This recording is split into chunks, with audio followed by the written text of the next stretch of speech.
Le Seigneur soit avec vous. Et avec votre esprit. Évangile de Jésus-Christ, selon saint Jean. À toi, Seigneur. En ce temps-là, Jésus disait à ses disciples, « Comme le Père m'a aimé, moi aussi je vous ai aimé. Demeurez dans mon amour. Si vous gardez mes commandements, vous demeurerez dans mon amour. Comme moi, j'ai gardé les commandements de mon Père et je demeure dans son amour. Je vous ai dit cela pour que ma joie soit en vous et que votre joie soit parfaite. Mon commandement le voici. Aimez-vous les uns les autres comme je vous ai aimés. Il n'y a pas de plus grand amour que de donner sa vie pour ceux qu'on aime.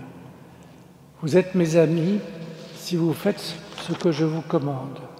Je ne vous appelle plus serviteur, car le serviteur ne sait pas ce que fait son maître. Je vous appelle mes amis, car tout ce que j'ai entendu de mon Père, je vous l'ai fait connaître. Ce n'est pas vous qui m'avez choisi, c'est moi qui vous ai choisi et établi, afin que vous alliez, que vous portiez du fruit et que votre fruit demeure. Alors tout ce que vous demanderez au Père en mon nom, il vous le donnera. Voici ce que je vous commande, c'est de vous aimer les uns les autres. Acclamons la parole de Dieu. Louange à toi, Seigneur Jésus. Les évangiles que nous lisons depuis quelques jours ont une valeur testamentaire plus spécifique, puisqu'ils se situent juste avant la passion du Christ. Aujourd'hui, la liturgie nous propose encore un texte très riche, surabondant.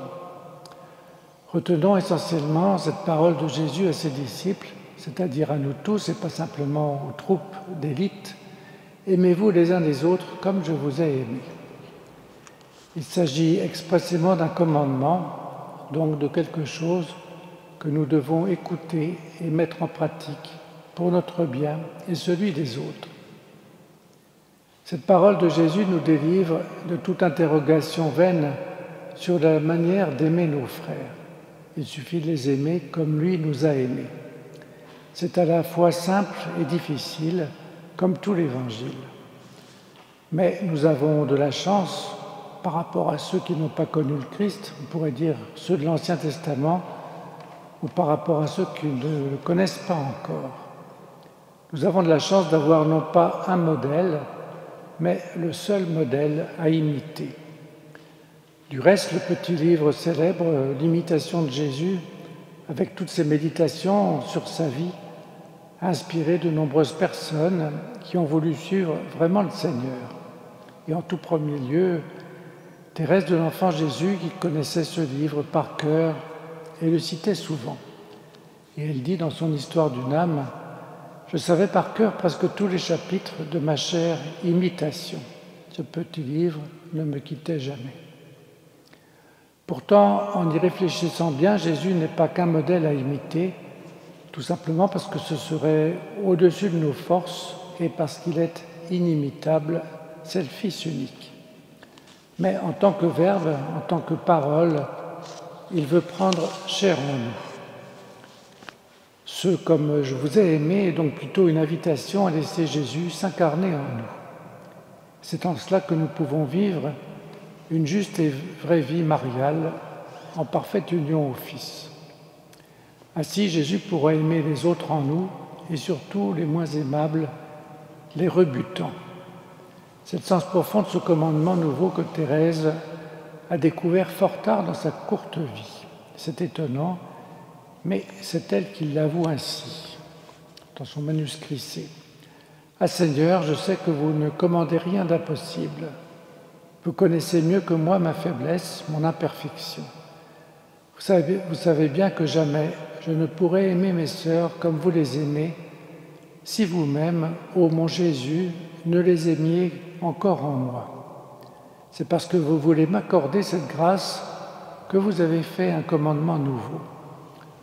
Ô que je l'aime, puisqu'il me donne l'assurance que votre volonté est d'aimer en moi tous ceux que vous me commandez d'aimer. » Et Thérèse va donner la clé pour pouvoir vivre ce commandement que Jésus a fait spécialement pour elle.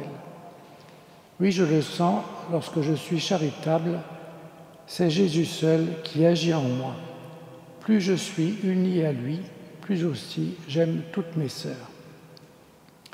Donc, comprendre ce commandement n'est pas suffisant. Il faut surtout être uni au Christ, participer à sa vie pour pouvoir répondre à ce qu'il demande. Et l'enjeu est d'importance, car être uni à lui, c'est être également uni au Père et c'est pouvoir ainsi spirer l'Esprit Saint, c'est-à-dire l'amour qui rayonne. Et cet esprit va où il veut, il est imprévisible, il instaure de la vraie nouveauté dans le monde et sollicite ainsi la liberté d'y répondre ou non. Alors que l'amour humain n'échappe guère au déterminisme de toutes sortes, étant plutôt à répliquer des modèles connus. Imiter le Christ, c'est le prier de vivre en nous, quelle que soit notre indignité. Ainsi, nos paroles et nos actes seront imprégnés de son esprit et notre cœur sera purifié de ses tendances égocentriques. La fin de l'Évangile nous rappelle enfin quelque chose que nous oublions trop souvent. Ce n'est pas nous qui avons choisi le Christ, c'est lui qui nous a choisis. Jésus est donc l'époux, il a l'initiative. Mais contrairement à ce que les néo-féministes pourraient penser, il n'est pas en position de force. Tout au contraire, car en dernière instance, Jésus reste dépendant du bon vouloir de l'âme qui l'accueille ou non. La fécondité spirituelle reste donc beaucoup plus liée au désir de se laisser aimer qu'à aimer, ce qui implique une certaine passivité et le deuil de vouloir en faire toujours plus, alors même que nous sommes sur la croix. Alors nous pouvons demander au Seigneur de faire en nous son œuvre et demandons-lui de vouloir faire l'expérience d'un véritable abandon à ses initiatives et qu'il vienne également aimer en nous ceux qui nous sont les plus rébarbatifs, ceux que nous aimerions oublier.